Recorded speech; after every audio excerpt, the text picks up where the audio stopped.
ಈ ಮದುವೆಗಳು ಫಂಕ್ಷನ್ಸ್ಗಳು ಇರುತ್ತೆ. ಆ ಟೈಮಲ್ಲಿ ನಾವು ಬ್ಯೂಟಿ ಪಾರ್ಲರ್ಗೆ ಹೋಗಿ ಫೇಶಿಯಲ್ ಮಾಡಿಸ್ಕೊಳ್ಳೋವಷ್ಟು ಟೈಮ್ ಕೂಡ ಇರೋಲ್ಲ.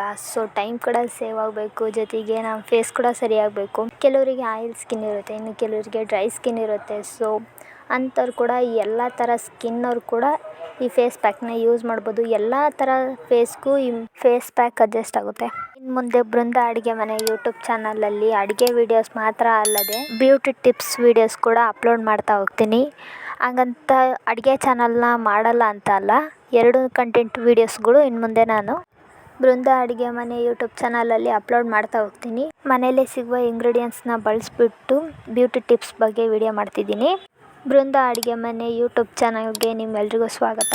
ಮೊದಲಿಗೆ ನಾನು ಇಲ್ಲೊಂದು ಮಿಕ್ಸಿಂಗ್ ಬೌಲ್ ತಗೊಂಡು ಒಂದು 2 ಸ್ಪೂನಷ್ಟು ಕಡಲೆ ಹಿಟ್ಟು ಹಾಕ್ಕೊತಾ ಇದ್ದೀನಿ. ನೋಡಿ, ಕಡಲೆ ಹಿಟ್ಟು ಹಾಕೊಂಡಾದ್ಮೇಲೆ ಒಂದು ಅರ್ಧ ಟೇಬಲ್ ಸ್ಪೂನಷ್ಟು ಅರಿಶಿನ ಪುಡಿ ಹಾಕ್ತಾ ಇದ್ದೀನಿ. ಸೊ ಕಡಲೆ ಹಿಟ್ಟು ನಮ್ಮ ಫೇಸ್ಗೆ ಆಯಿಲ್ ಸ್ಕಿನ್ನು, ಡ್ರೈ ಸ್ಕಿನ್ನು ಇರೋದೆಲ್ಲ ಸರಿ ಮಾಡ್ತಾ ಹೋಗುತ್ತೆ. ಅರಿಶಿನ ಪುಡಿ ಹಾಕೋದ್ರಿಂದ ನಮ್ಮ ಮುಖನ ಫುಲ್ಲು ಗ್ಲೋ ಆಗಿ ಮಾಡುತ್ತೆ, ಕಲರ್ ಆಗಿ ಮಾಡುತ್ತೆ. ನಮ್ಮ ಮುಖನ ಕಪ್ಪಗಿರೋರು ಬೆಳ್ಳಗಾಗೋದಕ್ಕೆ ಮೇನ್ ಕಾರಣ ಸೊ ಅರಿಶಿನ ಪುಡಿನೇ, ಯಾಕಂದರೆ ಅದು ಕಲರ್ ಕೊಡುತ್ತೆ ನಮ್ಮ ಫೇಸ್ಗೆ. ಹಾಗಾಗಿ ಇವೆರಡನ್ನೂ ಹಾಕಿ ನಾನು ಚೆನ್ನಾಗಿ ಮಿಕ್ಸ್ ಮಾಡಿದ್ದೀನಿ. ಮಿಕ್ಸ್ ಮಾಡಿದಾದಮೇಲೆ ತೋರಿಸ್ತಾ ಇದ್ದೀನಿ. ಈಗ ಒಂದು ಸ್ವಲ್ಪನೇ ನೀರು ಹಾಕ್ಕೊಂತ ಆ ಕಡಲೆ ಹಿಟ್ಟು ಅರಿಶಿನ ಪುಡಿನ ಮಿಕ್ಸ್ ಮಾಡ್ತಾ ಹೋಗಬೇಕು. ಇದನ್ನು ಡೈಲಿ ನಾವು ಯೂಸ್ ಮಾಡೋದ್ರಿಂದನೂ ಸೊ ಅದೇನು ಪ್ರಾಬ್ಲಮ್ ಅಂತ ಏನೂ ಇಲ್ಲ.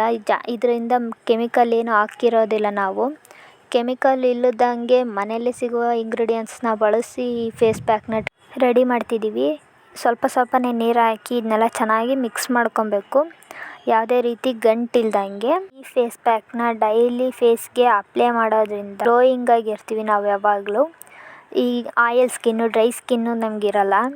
ಇದನ್ನು ಒಂದು ಸಲ ಟ್ರೈ ಮಾಡಿದರೆ ಸೊ ರಿಸಲ್ಟ್ ನಿಮಗೆ ಗೊತ್ತಾಗುತ್ತೆ. ಇದು ಇವಾಗಿಂದ ಮಾಡ್ಕೊತ ಬಂದಿರೋ ಮನೆಮದ್ದು ಅಲ್ಲ, ಅಜ್ಜಿ ಕಾಲದಿಂದನೂ ಮಾಡ್ಕೊಂಬಂದಿರೋ ಹೋಮ್ ರೆಮಿಡಿಯು. ಸೊ ಇದನ್ನು ಈಗಿನ ಕಾಲದವ್ರು ಮಾತ್ರ ಯೂಸ್ ಮಾಡ್ತಾಯಿಲ್ಲ, ಆಗಿನ ಕಾಲದಿಂದನೇ ಅಜ್ಜಿಯರೆಲ್ಲ ಮಾಡ್ಕೊತ ಬಂದಿರೋದು ಇದು. ಹಾಗಾಗಿ ನನಗೆ ಹೀಗೆ ನಮ್ಮ ಅಜ್ಜಿ ಹೇಳಿದ್ದನ್ನ ನಾನು ನಿಮಗೂ ಹೇಳಬೇಕು ಅನ್ನಿಸ್ತು. ಹಾಗಾಗಿ ಈ ಬ್ಯೂಟಿ ಟಿಪ್ಸ್ನ ಬೃಂದಾ ಅಡುಗೆ ಮನೆ ಯೂಟ್ಯೂಬ್ ಚಾನಲಲ್ಲಿ ಅಪ್ಲೋಡ್ ಮಾಡಬೇಕು ಅಂದ್ಕೊಂಡು ಈ ರೆಮಿಡಿಯೂನ ಟ್ರೈ ಮಾಡಿದ್ದೀನಿ. ಇದು ಖಂಡಿತ ರಿಸಲ್ಟ್ ಕೊಡುತ್ತೆ. ಇದನ್ನು ನೀವು ಒಂದು ಸಲ ಟ್ರೈ ಮಾಡಿರ್ಬೋದು ಅನಿಸುತ್ತೆ. ಆದರೂ ನಿಮಗೆ ಈ ಟ್ರೈ ಮಾಡಿರೋರಿಗೆ ಗೊತ್ತಿರುತ್ತೆ ಇದು ಎಷ್ಟು ಚೆನ್ನಾಗಿ ರಿಸಲ್ಟ್ ಕೊಡುತ್ತೆ ಅಂತ. ಈ ಫೇಸ್ ಪ್ಯಾಕ್ನ ಇಷ್ಟೇ ವಯಸ್ಸಿನವರು ಬಳಸಬೇಕು ಅಂತ ಇಲ್ಲ, ಚಿಕ್ಕ ಮಕ್ಕಳಿಂದ ಹಿಡಿದು ದೊಡ್ಡವರವರೆಗೂ ಬಳಸ್ಬೋದು. ಯಾರು ಕೂಡ ನನ್ನ ವೀಡಿಯೋಸ್ಗೆ ಕಮೆಂಟ್ ಮಾಡ್ತಾಯಿಲ್ಲ, ಪ್ಲೀಸ್ ಕಮೆಂಟ್ ಮಾಡಿ. ಈ ಎರಡು ಕಂಟೆಂಟ್ ವೀಡಿಯೋಸು ನಿಮಗೆ ಬೇಕಿದ್ದರೆ ಬೃಂದಾ ಅಡುಗೆ ಮನೆ ಚಾನಲ್ನ ಸಬ್ಸ್ಕ್ರೈಬ್ ಮಾಡ್ಕೊಳ್ಳಿ, ಮರಿದಲ್ಲೇ